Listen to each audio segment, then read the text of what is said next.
Hello and welcome to this Scottish Care webinar on COVID-19.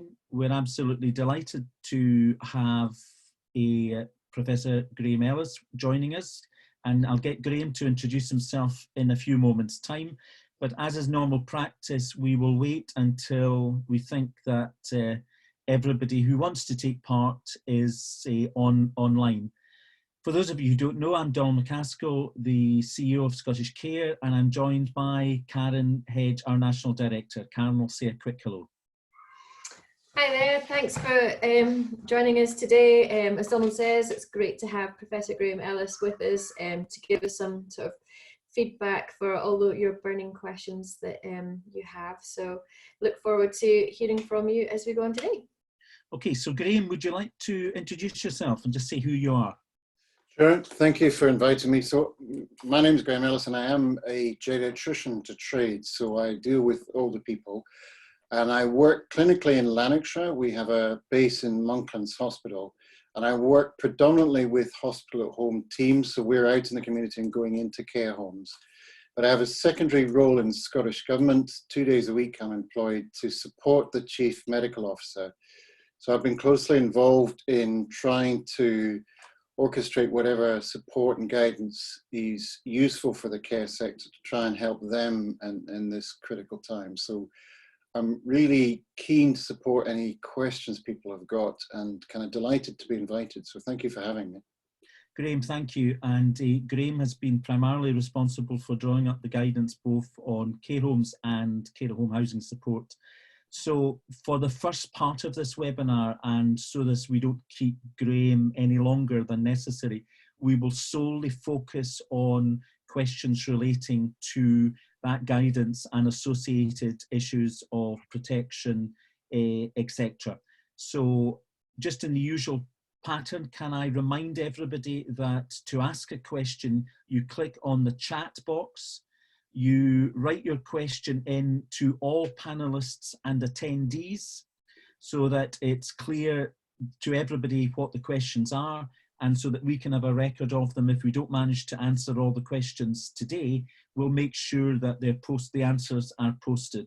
So if anybody has any questions, if they'd like to write them and they slowly start to come in, I will pass the questions on to Graham and I'll edit out those that aren't explicitly ones that Graham's likely to deal with. And okay, so there's the First Minister's just said that all care delivery care staff should have masks. Is this correct?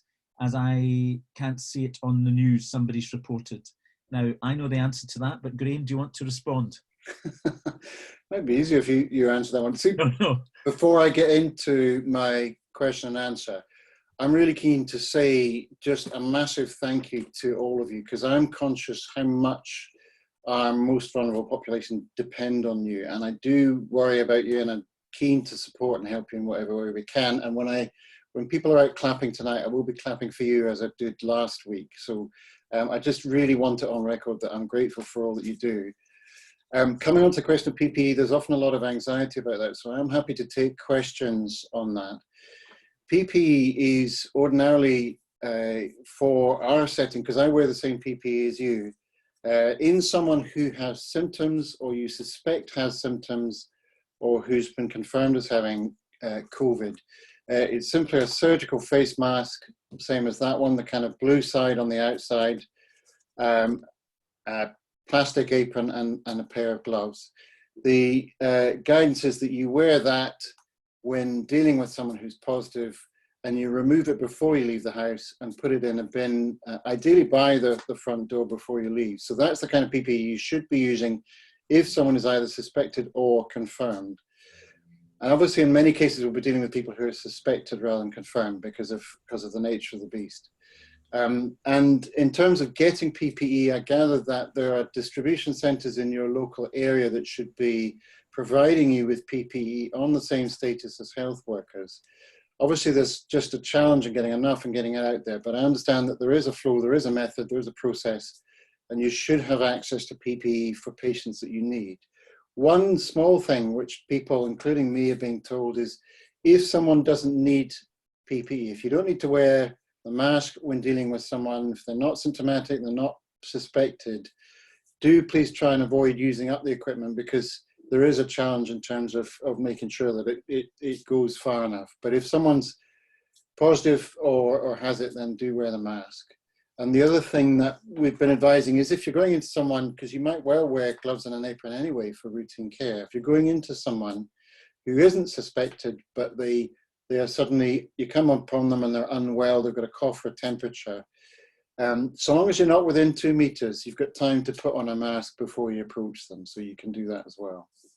Graham, thanks for that. Somebody has highlighted that there's new guidance that's just come out. We were aware that Public Health England was reissuing guidance in conjunction with the 4 CMOs. That possibly has just come out in the last hour or so. There's a specific question here about how many residents in care homes in Greater Glasgow and Clyde have the virus. We don't have that information, and that's not information to hand. Derek's asking a question about, are you aware of the update on the report that the World Health Organization is re-looking at mask guidelines, Graham? So you're ahead of me. I will look that up. At the moment, the guidance from Scotland is to wear a mask in close contact with people who are suspected. So if that changes, I haven't heard the latest, and I obviously need to check that. Okay, Graham, Ewan's asking, would you recommend that face masks be worn by care home staff at all times? I think you've probably answered that, but... No, I wouldn't. For several reasons. In a care home setting, of course, I mean, I've approached patients with these things on, and it's hard to talk, it's hot, it's irritating. And I would have thought for patients, clients, residents with dementia, it might be distressing to see someone approaching with all that gear. So you only need to wear them if you're going into a room or a setting where someone has symptoms or has been confirmed to have the illness. And ideally, if it's a room in a residential setting, you would put it on before you go in. But as I say, so long as you're not within 2 meters, you've got time to put it on. It's just up close in that 2 meter rule that you need to make sure you've got it on. Okay, slightly different question from Alison. Graham, do we have clear Scottish guidance on verification of death in circumstances of COVID in a home? And somebody had asked a question related to that, which I'll come back on. Thanks, Graham.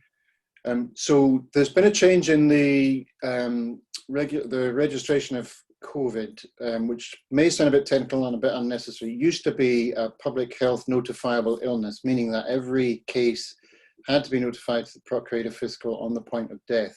That involved quite a lot of rigmarole, and you're probably used to some of that. It's now not a notifiable cause of death. So in other words, the rules are not anything particularly special. Obviously, anybody coming in to deal with the body needs to know this patient had COVID, because they still can pick it up from the skin and from contact. But there should be no special rules. So verification of death should still be a reasonable thing to do for patients, residents. You have to forgive me, it's the old habits. For residents, clients, just as you would normally do. So there shouldn't be any special rules about that. And you just take standard infection control precautions. Okay, Graham, there's quite a lot of issues around social isolation. So if residents have been isolated for 2 weeks, surely having them socially isolating from each other is unnecessary. We are worried about their mental health and well-being. Yeah, so this is a real issue. It's a real concern, and you'll be aware, obviously, in the guidance there is this suggestion that, because the guidance has been out for a while now, that we reduce visiting and we reduce contact with other people. We were conscious when we put the guidance together that was a real risk. There's a real risk for that social disconnection, for mental health issues, being cut off from families. I had friends who were contacting me saying this is unfair. I think the primary concern is just potentially how devastating this illness could be for our residents. And so that had to be the primary concern. And I know a lot of you have been really creative in finding ways to reconnect your clients with their family through FaceTime and other means. And I think that's just brilliant. Some of these stories are fantastic. So I would encourage you on that front. I think as well, in people who are not symptomatic, the isolation is not 100% lockdown in the sense of that you cannot see anybody. There needs to be a degree of compassion, a degree of flexibility. So for people with And in fact, you know, you can work this out for yourselves, but people approaching end of life, people who have dementia and special needs, allowing access to that one special person who can help you feel reassured, who can help, could be crucial. We've tended to try and suggest that in public areas within a home that you don't put people too closely together. I hope you're okay, Donald. Thank you. It's not really funny anymore, is it? But I know that you are. That you try not to pick people into public areas. The risk, of course, is that people spread it amongst themselves. So we recognize there has to be a degree of flexibility for the client you're dealing with and for their circumstances. The primary concern is for their safety and trying to work within that. So within that, we recognize there are some real concerns and real issues. But I love the fact that you guys have been creative and you've come up with fantastic ideas on how to do stuff. I've heard stories of children writing letters and postcards and sending them to residents. So please do give us your ideas, because sharing good practice is a great thing. Thanks, Graham. We've been getting this quite a lot, and it's been articulated by Mary, and that's about eye protection and its necessity. So health protection officers in Aberdeenshire advising eye protection is essential PPE for any resident in a care home in isolation. What's not clear from the question is whether they're COVID positive, but yet I'm not providing this. So there's an issue there of supply, which I might want to come on to talk about later. And it is down as requiring risk assessment in the guidance. Can we have some clarity on this, please? So my understanding is you don't require eye protection for every situation. If you think there is a high chance of someone who's coughing and sputtering a lot, then eye protection is sensible and wise. And I'm actually wearing mine. That's all I use is my glasses. And I'm not being lighthearted about that, and normally would then clean them the same way you would use cleaning materials, standard cleaning materials in a home that you would use for hard surfaces and for sterilizing, just to wipe down my glasses afterwards. And we've been recommended in the healthcare setting for our team that we can buy, for instance, Perspex goggles. I don't mean the kind of welding mask, but just the kind of simple eye protection if you don't normally wear glasses, provided you wipe that down afterwards and make sure that it's cleaned thoroughly. So eye protection in a situation where someone is coughing a lot or is likely to be dispersing droplets is wise, but you don't have to have something special. You don't need the visors or the stuff you see on TV. Sensible eye protection that you clean afterwards is all that you would require. And that would include aspiration being involved, Graham, to use eye protection then? Yeah, so aspiration is a slightly different thing, because that tends to be described as a aerosol generating procedure, and that is critically different. So in that situation, you would probably need proper fit masks. I can't remember what they call it, FFP3 masks, and a visor. I am not a fan of aspiration, if I'm honest, from a clinical point of view, because in the context you might be doing it, in someone who's likely to have a lot of upper airway secretions, it's a very distressing thing to experience. If someone's at end of life, the distress is really more than the gain. You're not likely to prolong or relieve suffering in any way by doing aspiration. In fact, it's truly distressing. So my general advice would be, don't do it unless you have that kind of PPE available. And I should say, for context, I've not been fit tested for one of these masks because I'm not likely to be operating in that environment. But also, I would generally say, question whether you really need to be doing aspiration in someone at all. There's a lot of questions around the supply of PPE, and I want to update people in terms of conversations with Scottish Government.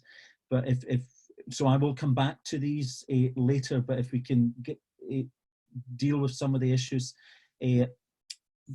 Graham, this is coming up a lot, and that is the presumption that DNA CPR are now being sent out as standard to care homes.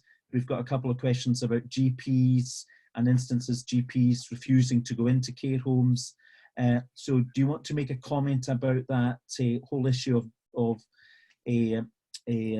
palliative care, end-of-life care and treatment, whether or not an individual is going to, if they present with non-COVID symptoms, be able to access acute services? Yeah, so there's quite a lot of questions in there. So I'll start, and if I forget any of them as I go along, Donald, keep me right. So can I start with the DNA CPR and the end-of-life questions? Because I think those are the sensitive and the live ones. DNA CPR is not a blanket policy. It's not an age-driven policy. we always want to be sensitive with that and have it suited to the individual and the context. So there are some people for whom it's wholly inappropriate, and there are some people for whom it's appropriate. The key in all of this, because I want to talk about anticipatory care planning, because that comes into the same basket, is about planning ahead, thinking ahead, being ready, for, having some of the difficult questions up front, and making plans that are appropriate to an individual. So in all of these situations, we're finding that things we thought we had time for, those difficult questions we always thought we would have time for another day, we're having to front up because this is a rapidly changing situation. So the key is that we want to make sure that individuals have a choice in terms of what they say. That's that people have their wishes respected, and that we are able to recognise what's appropriate. It's not about withholding treatment that would help someone, but we need to be honest as doctors, as healthcare. If the treatments we've got wouldn't help you, we need to be upfront with you and talk that through in a really sensitive way. So this isn't about anything about blanket policies. It's about sensitively talking through what's going on with individuals and trying to identify their needs and their wishes and try and record that. I don't know if that answers the question, if you want to come back on that, because I think that's really important to get right before I move on to the other questions.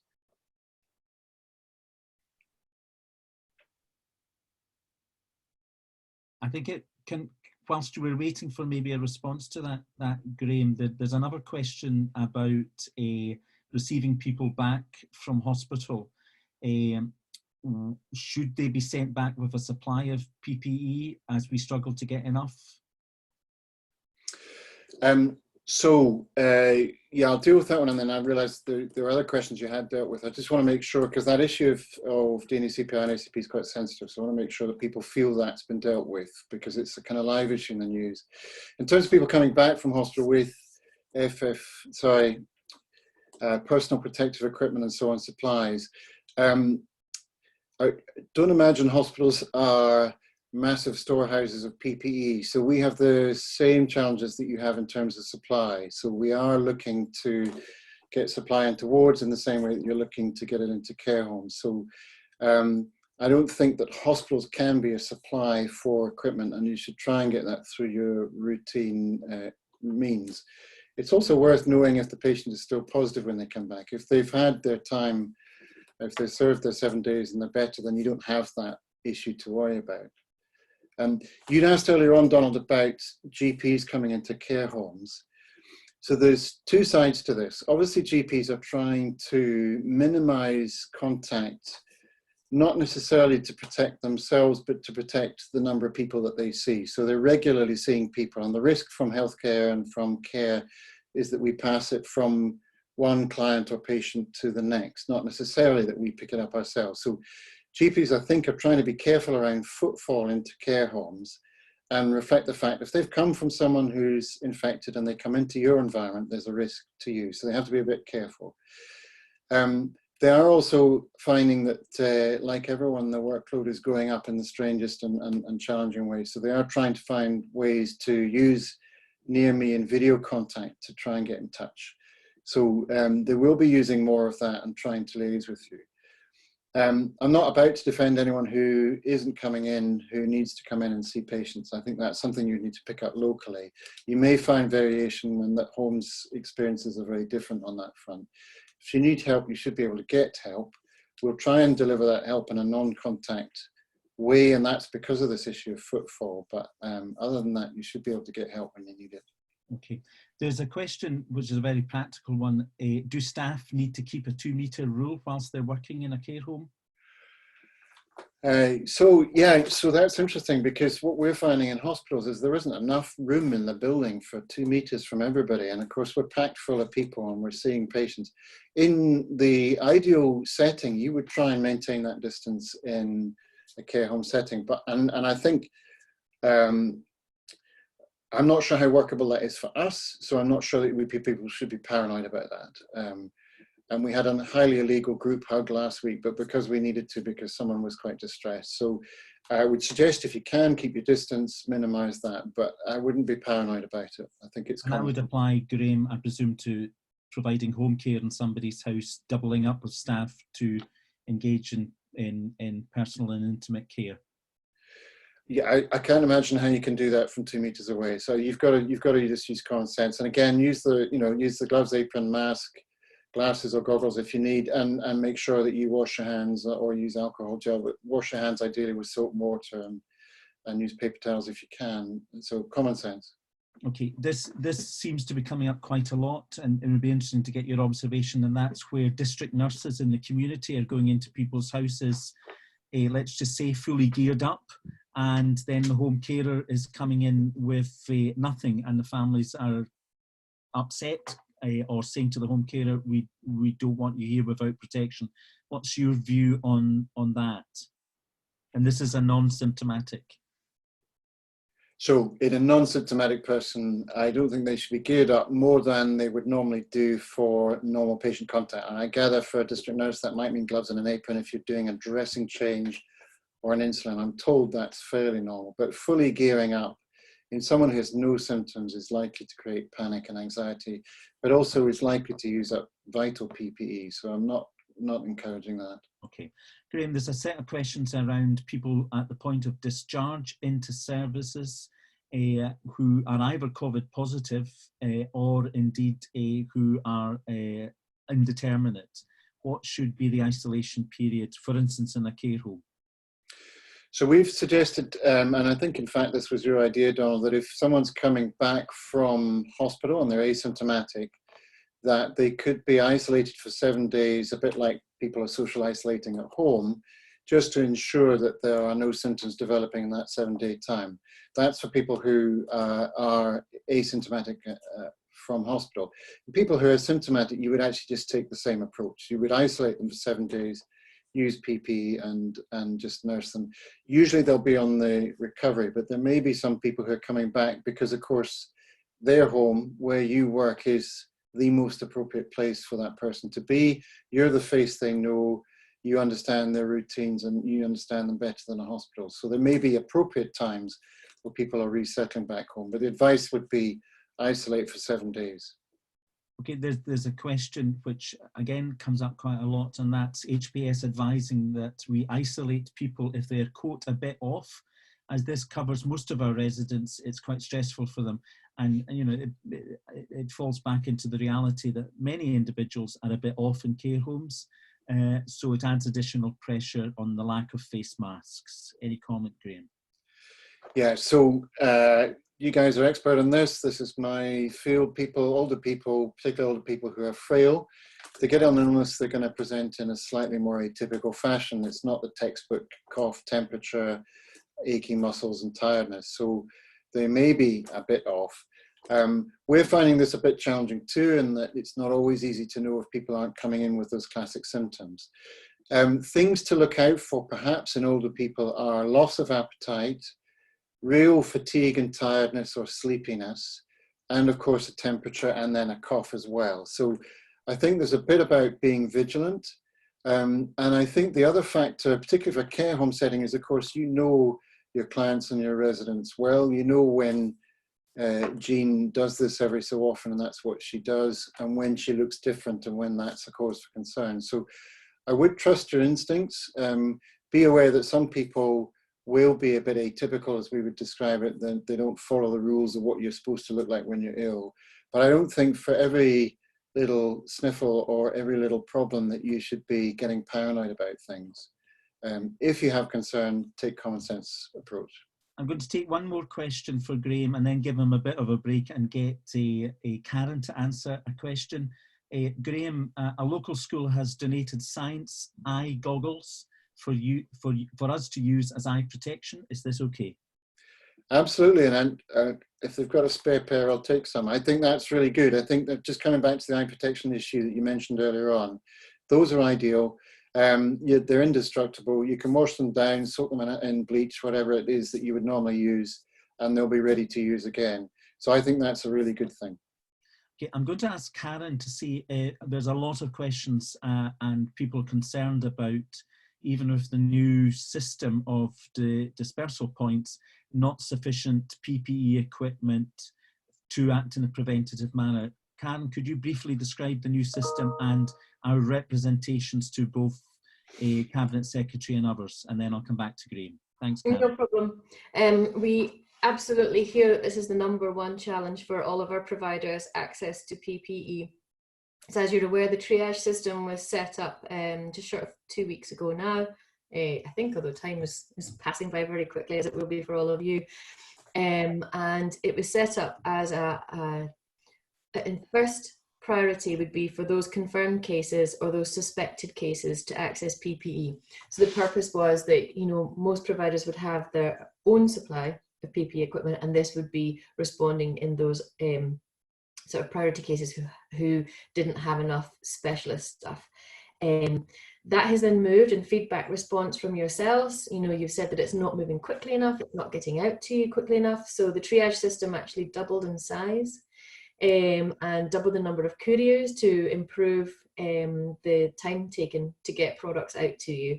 But then they were still, although we're hearing from you otherwise, but in the majority of cases that was happening within 24 to 48 hours, often in the same day.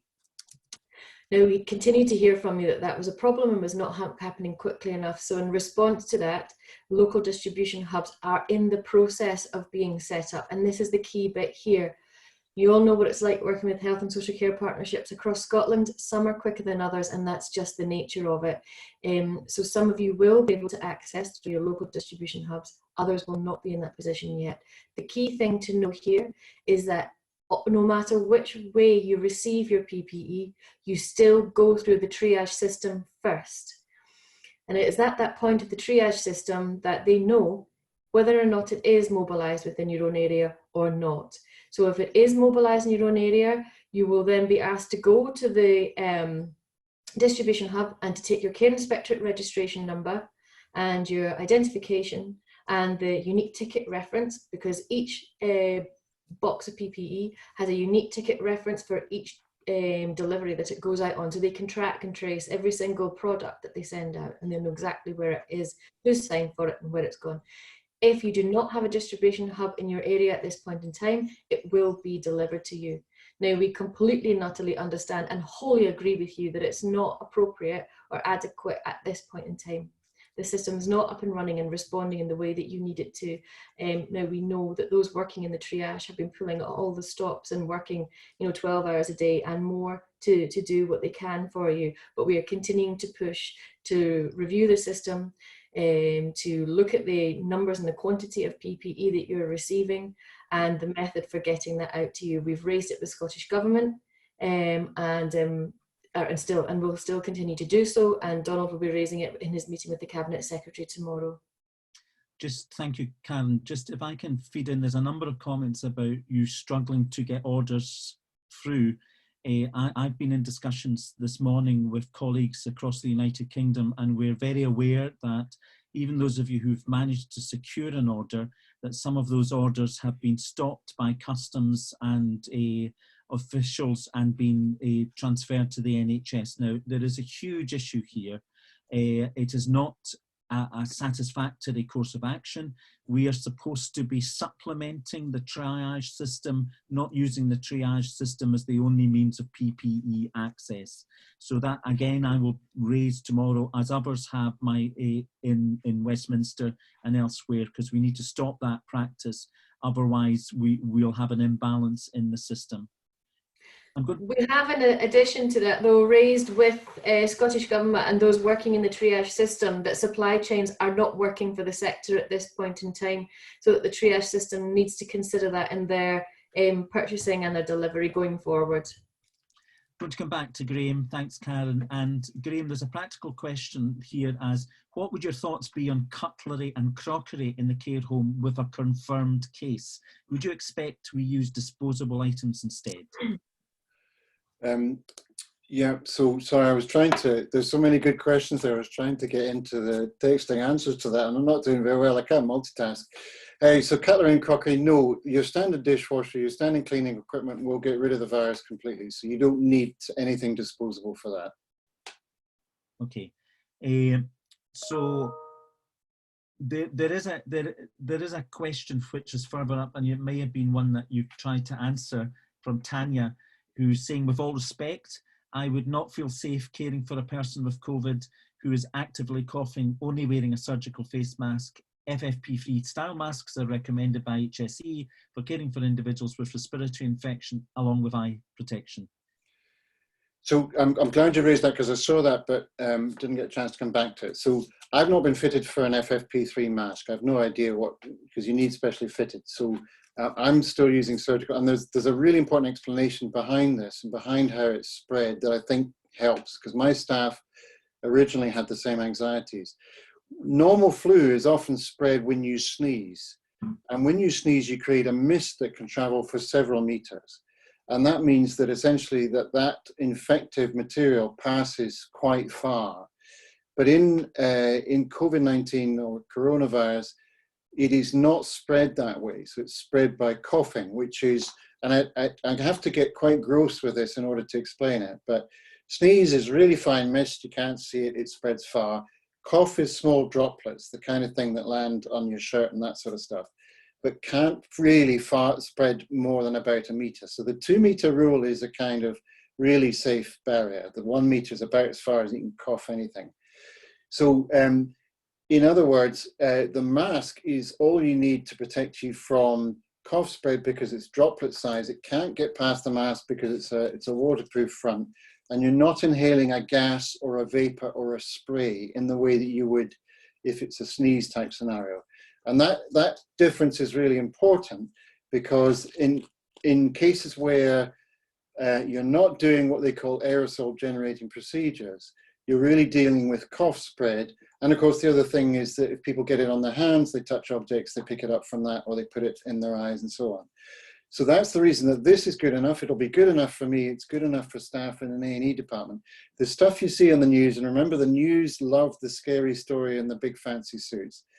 Aerosol generating procedures are very specific scenarios where you turn the droplets that can't spread more than a meter into a fine mist or a spray that spreads much farther or might fill the room. And in that situation, the risk is that that then creates a cloud or a spray that you might inhale around the sides of a mask. Now, these are very specific procedures, and the reason that you might see them in intensive care units or in an A&E department sometimes is because if a patient requires to be intubated, if I need to put a tube down your airway, I'm going to turn what is just droplets of spit and gob into a fine spray and create an environment that's risky. So in that kind of environment where you're doing something into someone's airway, then you are changing the rules of the game. And for that, you need that special inhaler and the mask. And the other situations are suction, as I mentioned, and I'm not a fan of suction anyway, but and dentistry, weirdly, where essentially drills create a mist and a spray. So they have been told not to do drilling procedures except in real emergency situations without that proper equipment. So there's a bit of a myth around these masks are more protective than not. They're only for set scenarios, in set situations. I'm not equipped for them. I'm not worried about it. I'm not going to be wearing them. And it's because of that disgusting rule about how much you can spit by coughing and how much you can sneeze and spread. I know a lot of folk are going to compete now to cough and see how far they can get. But it's around creating that mist and spray that you might inhale, and there's only particular situations where you need that. Remember, the news doesn't always understand that. They love to see people in masks because it would be a bit boring to see me in a face mask. Graham, and this is a common question, will residents in care homes have access to hospital treatment at this time if needed, for example, ventilators? So there is no ban on older people going to hospital, or I'm saying older people, I beg your pardon, all ages where people are in care or in receipt of care. There's no ban on people going to hospital. There are two particular perspectives on this which I think are really important. The first is, nobody knows your clients better than you, and so in an ideal situation we would bring the care to you. So that's what my team do. We bring hospital care to the bedside because we've often found that they thrive with people that they know and with scenarios and settings that they know. So it's much better if we can bring the care to the person. So that's our first and most ideal choice. in terms of the question around ventilators, it's a difficult question and you'll hear a lot in the news. The issue is, will a ventilator help? So the challenge with coronavirus is there is no known treatment or cure for coronavirus.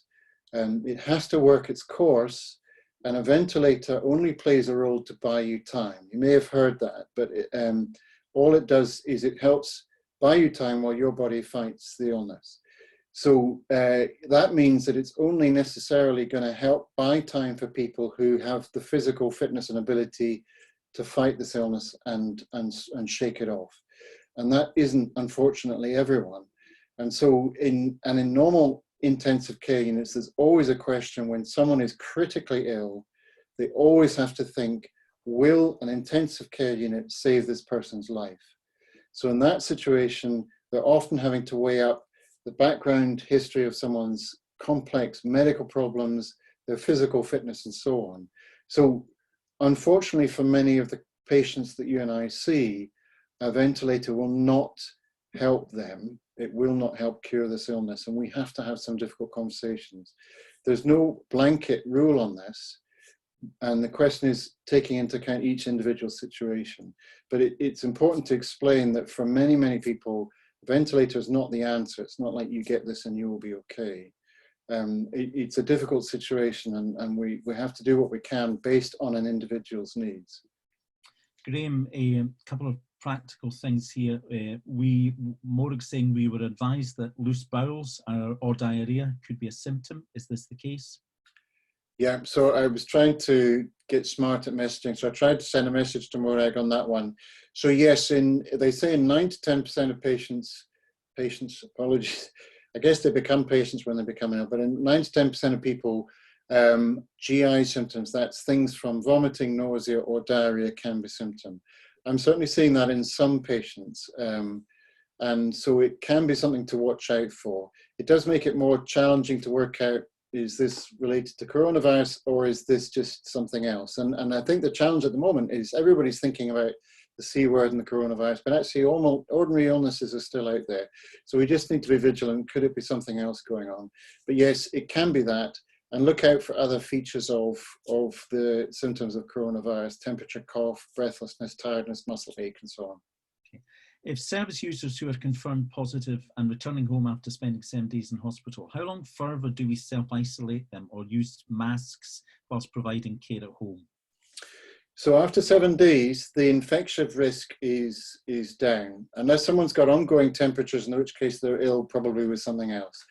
So there's 2 phases to the illness, particularly for people who are severely ill. There's the infection phase, which usually lasts 7 days, which is the infection itself, the virus is around.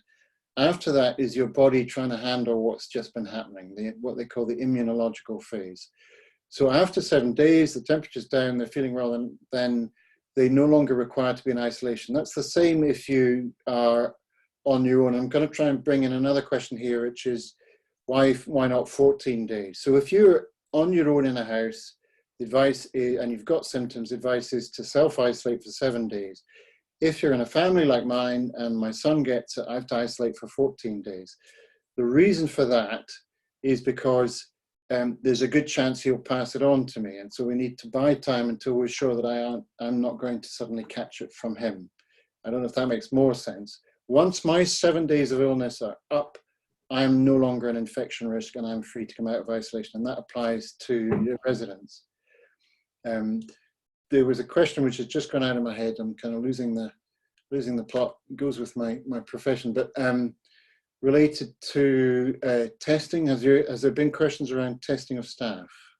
There has been, and at what point staff can return. So maybe you could, Graham, talk a little bit about the appropriateness of tests and when they are carried out on staff or family members. So, and I'll do my best to handle this. So obviously the guidance is if you're unwell, 7 days at home on your own. If you're in a family, it's 14 days. You guys are key workers. I think that's the term people are using. In other words, it's crucial that you're at your work if you can be. And so testing is being started up and rolled out for key workers. And that is health, obviously social care, but you have to bear in mind police and fire, people who run nuclear power stations. There are lots of people we really need to be at work. if you are positive, if you have symptoms, you can potentially get tested so that you can find out if it's non-coronavirus and get back to work.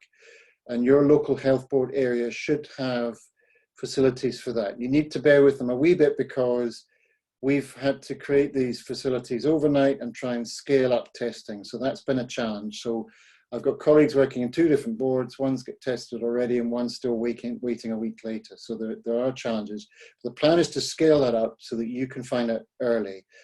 The other scenario is if I'm a key worker, my child becomes unwell and I'm supposed to be bound to the house for 14 days, that would not be a pleasant experience. So I would be keen to get back to work. But the key thing is I can then theoretically with staff testing get my children tested to find out if they're positive. And if they're negative, that frees me up to get back to work and everything else. If they're positive, unfortunately, that does potentially confine me to the house, as I understand the rules. Graham, there's a specific question. Obviously, in a scenario, we fully appreciate that the just-in-case boxes of PPE that are being put out to providers at the moment are not sufficient. But the stress there is that these are only to be utilised if and when there is a suspected or positive case, and that they will be supplemented, we hopefully directly and in a short period of time by the triage. But in the scenario, if somebody's asking where you don't have access to a face mask, is there another makeshift mask that could be used to do the similar job, i.e. prevent droplets from a cough passing onto a care worker's face? Yeah, so I'm guessing if you've got, so I'm not familiar with just in case in terms of PPE. I know just in case in terms of medication. So can you explain that and I can try and answer? Okay, so the phrase just in case has started to be used for PPE, the packages that the triage system are sending out to every provider. They contain about 200 masks and additional. So it's supposed to be a basic supply should an individual get a case of a COVID. So the phrase just in case in that regard, I think is probably unhelpful, but that's what they're beginning to be called. But the specific question from from who is it? It's from Jenny, is if at a point of need a care worker does not have access to a face mask, is there any other makeshift mask that you could use to do a similar job to prevent droplets from a cough passing onto care worker's face? So if you don't have anything, is there something you could make up? Yeah, interesting question. So I am aware that certain people are experimenting with creating their own face masks. I think my advice would be to stick with the official stuff because, of course, we couldn't guarantee how well these masks protect. And just to be clear, that they need to be sort of waterproof, as called, or not spit through, to be really gross. And there are masks that are available that are cloth and they're not protective or they aren't waterproof. So I wouldn't want to be advocating using something that wasn't safe. And I recognize what you're describing in that urgent situation, you've got to deal with something. But I'm not sure that I would want to advocate something that I couldn't feel comfortable with. But one other thing that people have suggested, which is useful, is if you have a resident who's coughing a lot, you can put a mask on the resident too, just to help reduce the amount of spray or cough. And that doesn't necessarily need to be renewed as often as your mask is if you're moving between people. So that might be a practical thing you could do as well. Is it okay for staff who have asthma but are stable at present to continue working? So you should be able to get access to guidance, and bear with me if I'm not quoting exactly verbatim because it's a lot to remember. The distinction is if you have stable asthma, my understanding is that is not necessarily a high risk, but if you have frequent health problems related to your asthma, you're unstable, or you get the flu jag for health reasons, then you should contact your own doctor and take advice on that front. There are guidelines available for that, and Donald, you probably know them as well as me. Yeah, so though there has been a great deal of uncertainty for individuals who have received a letter from the CMO's office and NHS to go on to the 3-month, 12-week period.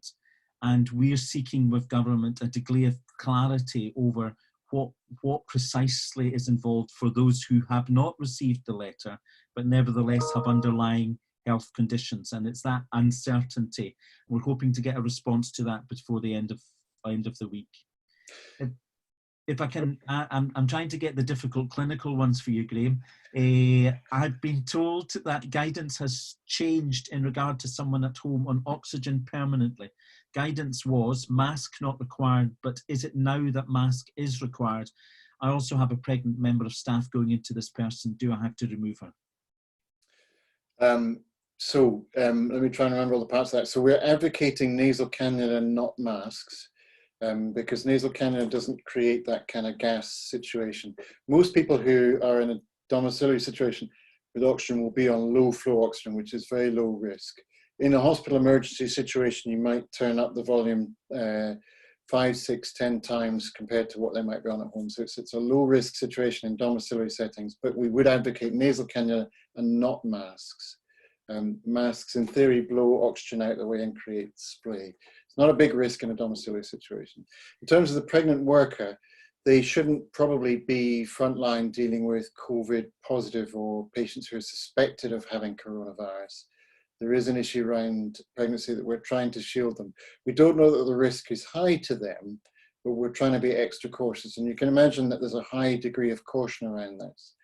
Coming back to your other question, I think it's right that you seek guidance on that, but my understanding, and we've been very careful to try and identify people who are considered high risk, that if you haven't received a letter, that doesn't mean that it should mean that you are not considered to be high risk.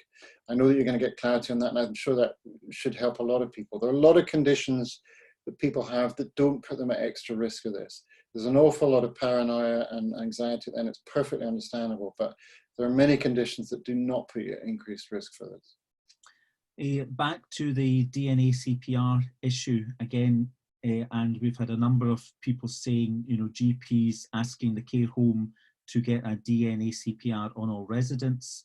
So an observation on that, but there's a specific, and I can only assume it's a family member who's asking, can I refuse a DNA CPR and insist my relative has access to hospital treatment?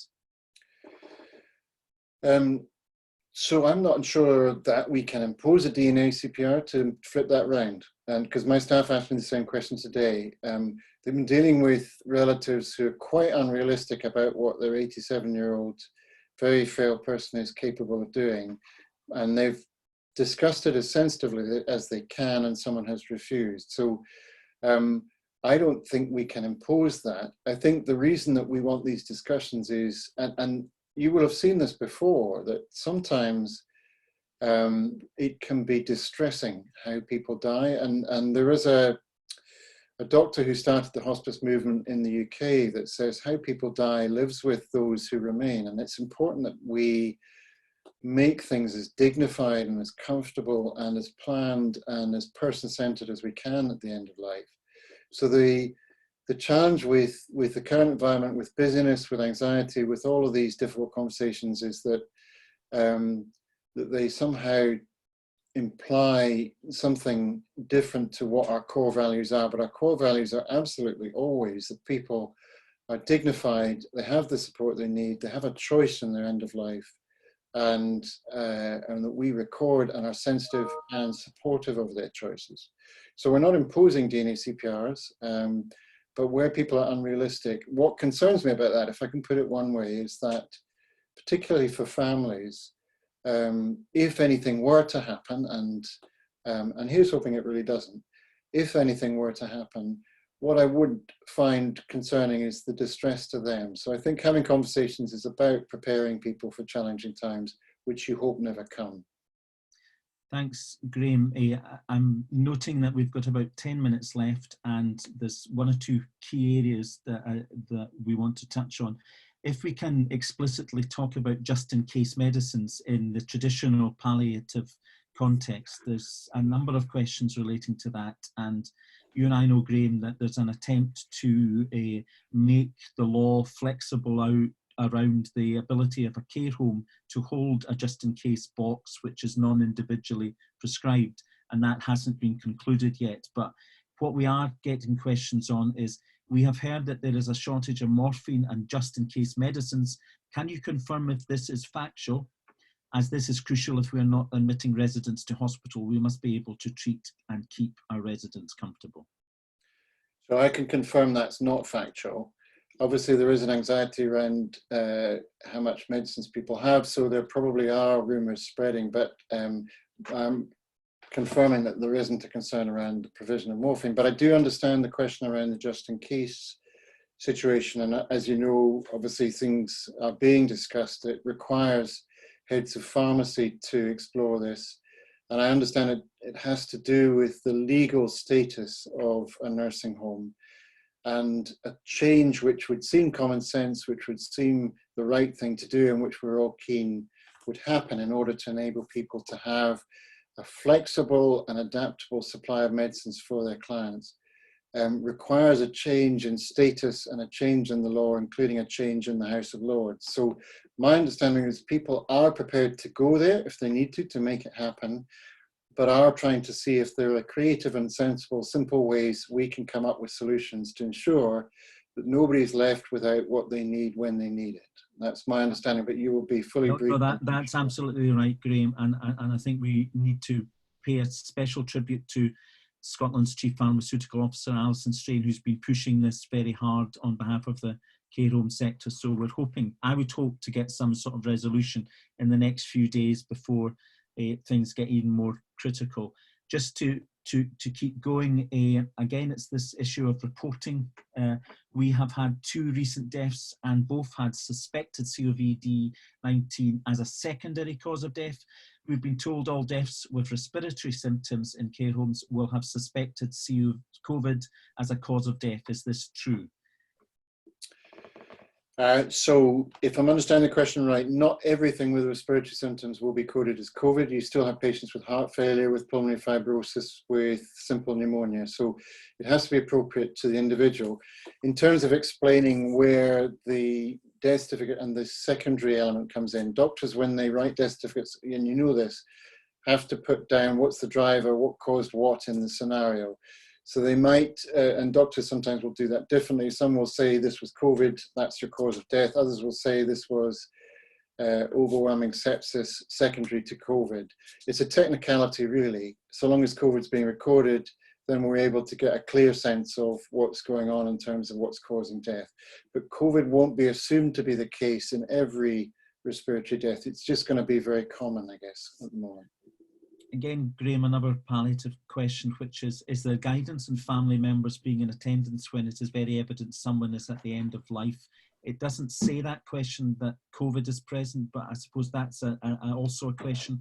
If somebody is confirmed as COVID, what's the guidance on around family members' presence? So I think this is really important. I think it's important that we retain our humanity and our compassion. If a loved one is dying and they need someone at the bedside, and who doesn't, then I think it's appropriate to bring someone in. What I wouldn't do is bring in a crowd, and you need to just exercise discretion on whether it's one person or one at a time. I would advise family members put on PPE, but if they put on PPE, they can sit with someone who's dying. I think it's perfectly appropriate, and it would be wrong to allow people to die alone when someone has a loved one that they want to be with. So I would be distressed if I was hearing that they're not able to be with loved ones. And I know that's what your colleagues would want as well. What would be appropriate CPR equipment for residents without DNA CPR who are COVID-19 positive or suspected? Yeah, so this is a difficult one. So there is difference in the guidance in terms of what's appropriate. My understanding is that normal PPE is appropriate for CPR with the face mask. There is some difference in some of the guidance nationally around how to do that, but it reflects the fact it's being done in different settings. So if you do that in an accident emergency department, you might be putting in a tube, hence the gas mask and all that. But if you're doing it in another area, it might just be simple PPE that you need. I think we need to be honest. CPR doesn't work like it does on the telly. People don't just come back like they used to in the ER. So I think we need to make sure that we are preparing people for dignified death if it comes to it. But for those of you who are on the front line who have to deal with that, My understanding is standard PPE is appropriate for that setting. And I will double check because there's ongoing discussions around that, but I think it reflects where it's being done in terms of what PPE you need. Okay, Graham, we're coming to the end, but what would the appropriate CPR equipment be? Oh, sorry, I've just done that one. Would a person being on a BiPAP machine mean someone who would need a fitted mask or goggles to care for that person? The person is on BiPAP 24 hours a day. So that's a good question. I think I would have to check that and get back to you if I could, Donald, because I think rather than give you false advice, I'd rather if I could email you the... And I should say to those on the call that we'll put the answers up to any additional questions which we've not been able to look at.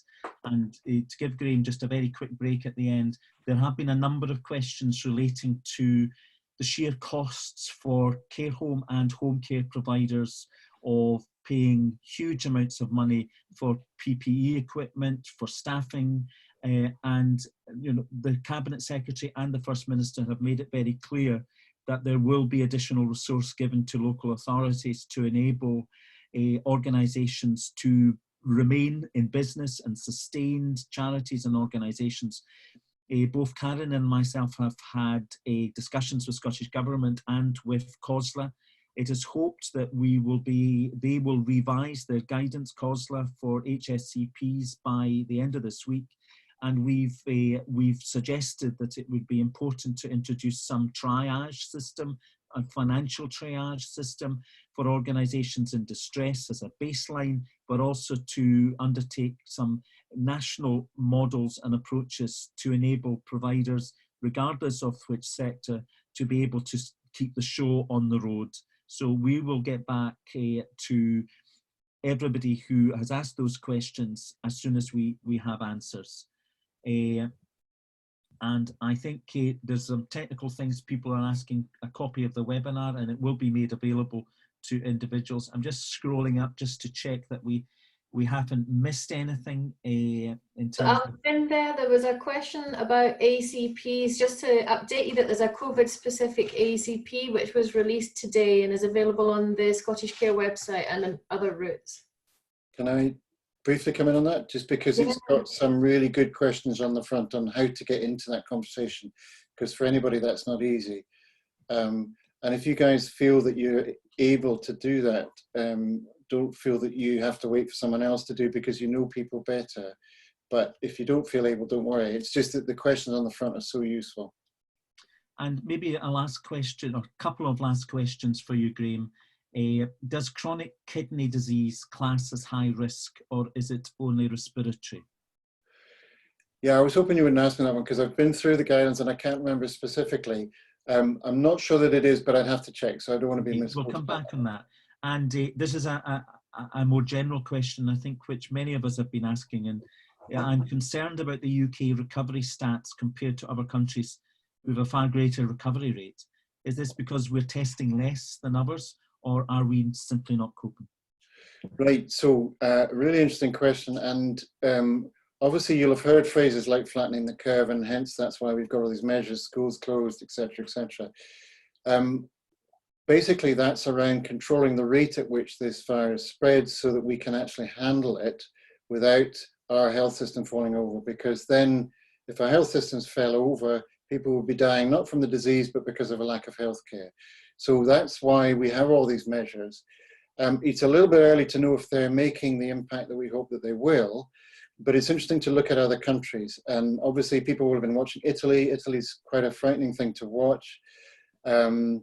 But we're not necessarily the same. America's different, but there are really good examples. So there's South Korea, there are other examples, Germany, where measures have helped to control the spread of the illness and certainly the mortality.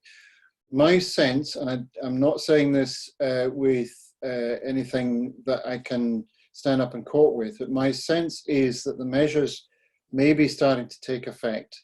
And what we hope to be seeing is that the rate at which this is spreading will slow down. That may mean that we have it for a longer period of time, but that may allow us to buy time to vaccines and other measures that come in.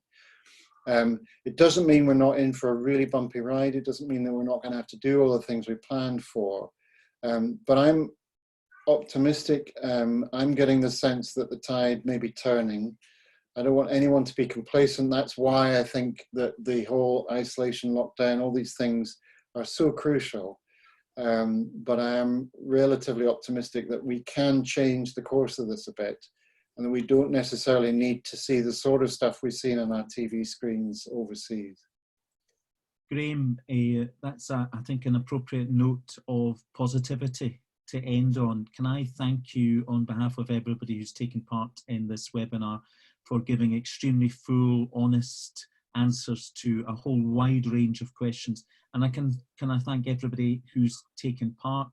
There will be another 2 webinars next week. But in the meantime, Graham, thank you for giving an hour of your time to answer such a diverse range of questions. And I'm sure with everybody else, we continue to wish you well in your work and keep safe and healthy. Thank you, Graham. And can I just add my thanks to you for your work. I will be applauding you again tonight. And if you need me back another time, I'm happy to help. I may not know the answers, but I'm happy to try. Thanks, Graham. Thank you very much, everyone. Catch up soon.